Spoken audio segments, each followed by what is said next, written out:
داشت چه خبر؟ قربونه داشت خیلی گرسنم شده آقا. خب برم خونه یا اینجا غذا میاری؟ رستوران زنگ می‌زنی غذا بیارم. داشتیم بیابونی؟ وایم نداره با اینجا چه آقای خونه حال میده. زنگ بده بیارم. بیابونی اینجا نمیاره. خب حالا ولش کن. چی میخوای؟ چه سفارش بدم؟ سفارش؟ والا من نمیدونم رستوران زیاد نرفتم. اون رستوران یادته تهران؟ کجا؟ آها اون هفته رفتیم. آره آره یادم. نمیدونم. اون یاری بغل دستمون غذا میخورد.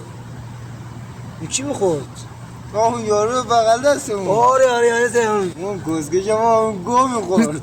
سفارش بدم. دمت گرم. من میام خونه کار نداری؟ نه عشقی نداشت. کار نداری؟ من نوکر. نه عشقی خدا. غذا خونه است. منم گذاشته. نه نوکر تا کار نداری؟ خدا. عشقی من عشق. عدد بشه خودش.